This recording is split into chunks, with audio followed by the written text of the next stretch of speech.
او د دې د وجې نه حضور نبی کریم صلی الله علیه وسلم په بل حدیث پاک کې ارشاد فرمایي چې لا یؤمن احدکم، هغه وخت پورې یو انسان کامل ایماندار نشي کېدی حتی یکون هواه تبعا لما جئت به. نبی پاک صلی الله علیه وسلم فرمایي چې انسان ایمان هغه وخت پورې کمالی نشي کېدی، د انسان هغه وخت پورې ایمان کمال ته نشي رسیدی تر څو وخت پورې چې د خپل ژوند د هغې تعلیماتو مطابق نه کو چې کم تعلیمات ما راوړي دي. گویا د ایمان کمال هله انسان ته ملاویږي چې کله انسان خپل ژوند کې سر چوکي چې زما ناسته، زما ولاړه، زما د تره تربور سره تعلقات، زما خرید و فروخت، زما د ژوند د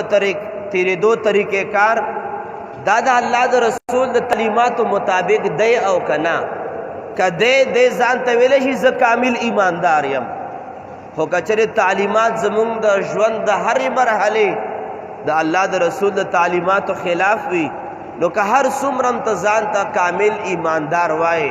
نه درته الله پاک ایماندار وایي نه درته رسول پاک ایماندار وایي. ولې نبی پاک صلی الله علیه وسلم فرمایي هغه وخت پورې انسان کامل ایماندار نشي جوړېدی تر څو وخت پورې چې یو انسان ټول ژوند د الله د رسول د تعلیماتو مطابق نه وي. ها دا خبره هم شته دی چې کله ناکله به انسان د تعلیماتو نه هټ کر یو فیصله وکړي، کله ناکله په ژوند کې د بشري تقاضو مطابق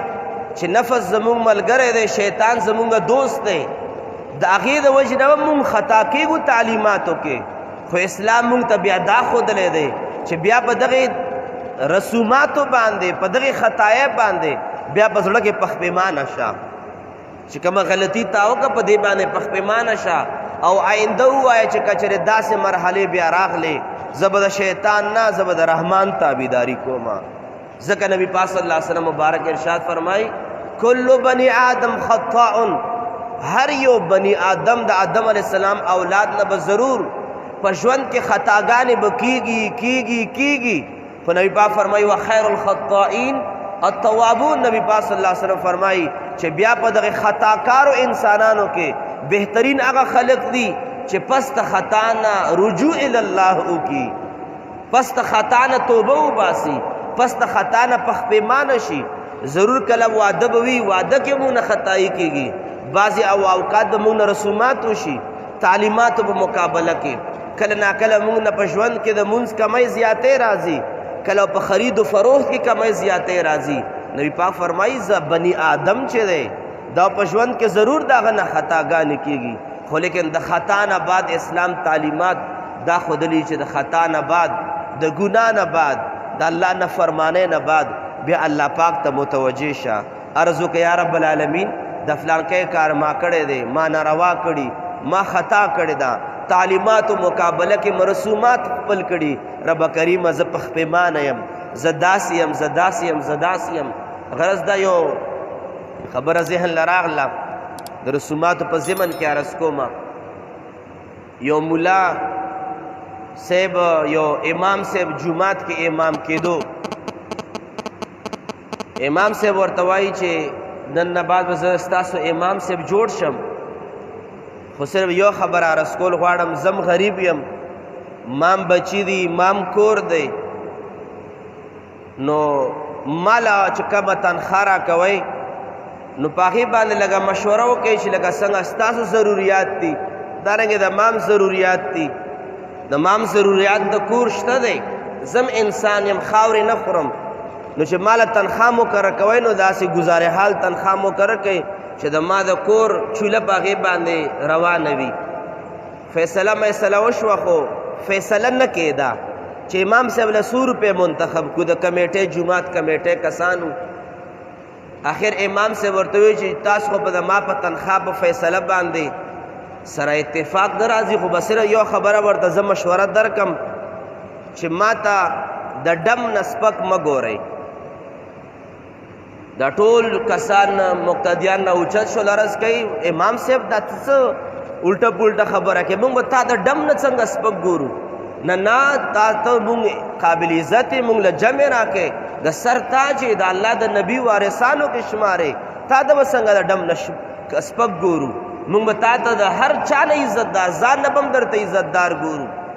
غرض دا چې کله میاشت پوره شوه نو امام صاحب له هغې وخت مطابق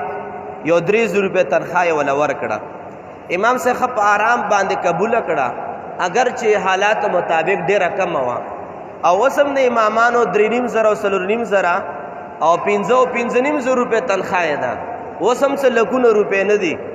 3,500 روپۍ چې زما او د ستا د موبایل د کارډ خرچه ده هغه د جومات د امام تنخواه ده غرض مه ده چې کله امام صاحب هغه 300 روپۍ قبولې کړې او په جیب کې کېښودې څو ورځې بعد په دغې چم ګاونډ کې واده او چې کله واده نو واده په شپه باندې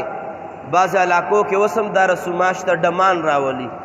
ډمان یې راوستل پکې او بس چا پکې ګانې ویلې او چا پکې سکول او دا د پیسو بارانونه وو په هغې باندې چې کله ډمان فارغېدل نو اول نه ورسره دا فیصله کړې وه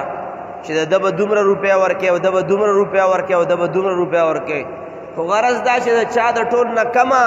خبره ورسره کړې وه هغه یې ورسره په 8,000 روپۍ باندې کړې وه ټول خلک لاړل سباله بس واده هم تېر شو ډمان هم تېر شول خوراکیار څه تېر شول چې کله 2-3 ورځې بعد تېرې شوې جمعې ورځ راغله جمعې په ورځ باندې امام صاحب کېناستو او تقریر شروع کو تقریر چې کله ټول خلک جومات کې راپوره شول عرض یې ورته وکړو چې جی په 13 ورځ باندې ډمانو د چا چې کور خاوندانو چا واده و چا راوستی وو نو ما چې پوښتنه وکړه امام صاحب ورته چې ما پوښتنه وکړه نو هغه ټول نه لاندې کمزوري ډم ته هم 8,000 روپۍ ورکړې وې او په یو شپه باندې 8,000 روپۍ ورکړې وې زه دلته 15 وخته جمع کوم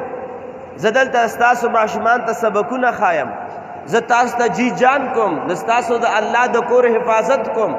زه دلته ناسې میاشت کې ماله 3,000 روپۍ راکوئ او یو شپې د کمزوري ډم تاسو نه 8,000 روپۍ وړې چې ما تاسو ته اول کې ویلو چې ما ته به د ډم نه کم نه ګورئ اما درته د دې دپاره ویلي وو دا هغه رسومات دي چې موږ نه الله هم ناراضه دی موږ نه رسول پاک هم ناراضه دی که چېرې د موږ ستاسو د جومات کیپیسټي ته وګورو چې آرام آرام سره معذرت سره عرض کوم موږ آرام آرام سره کلار کلار باندې د جومات ته راځو او څه داسې کسان مې چې اخري سنتو ته راورسېږي او څه داسې کسان مې چې اخري خطبې ته راورسېږي ډېر معذرت سره عرض کوم دا دلته څه شی دی د الله د رسول وراثت تقسیمیږي د الله د دین پیغامات تقسیمیږي فری تقسیمیږي اوسه پورې دلته چا نه چانده شوې ده چا نه چا پیسې اخیستې دي چا د تنخواه انتظام کړی دی هېڅ کلم نه خو که چېرې په دغې غني باغ کې سباله میوزک پارټي شي او ووایي چې په 8 بجې پارټي ده د شپې خلک د مازدیګر د شپږو نه ورته ناست دي کیپیسټي تعداد راځي 2,000 کسان راغلي وي هغه میوزک پارټي دپاره 8,000 کسان هغه رسومات دي چې موږ له توجه ورکړې ده د زړه سکون هم اړاو شوی دی